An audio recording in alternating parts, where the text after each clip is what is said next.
Tinanggap na ni outgoing Manila Mayor Alfredo Lim ang kanyang pagkatalo sa mahigpit niyang nakatunggali na si dating Pangulong Joseph Estrada. Sa June 30, formal na bababa sa pwesto si Lim. May report si Cara David. Meron pong 3 minutes po sa pagsagot. Noong kampanya, mainit ang palitan ng maaanghang na salita ni na Alfredo Lim at Joseph Estrada. Naging mainit rin ang labanan sa botohan at bilangan hanggang iproklamang panalo si ERA. Mayor for the City of Manila, Joseph Ejercito Estrada. Kanina, tinanggap na ni Lim ang kanyang pagkatalo.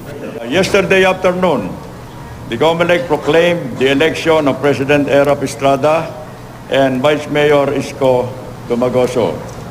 We respect and acknowledge the said proclamation and wish them all the best. Handa naman daw siyang makipagtulungan sa ikagaganda ng Maynila. Lahat naman tayo, ang gusto naman natin, mapabuti ang Maynila.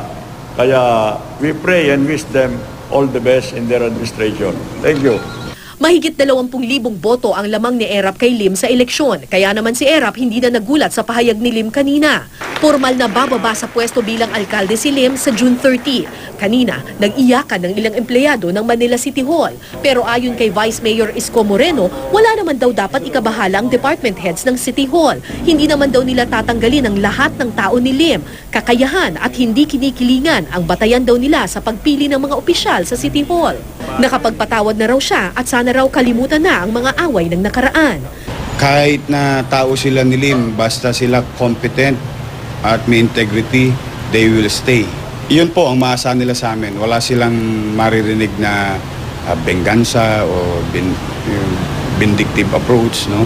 Si Lou Veloso na tumakbong Vice Mayor magbabalik artista na lamang pagkatapos ng kanyang pagkatalo. Binigay nila na pag-asa sila ng mahirap.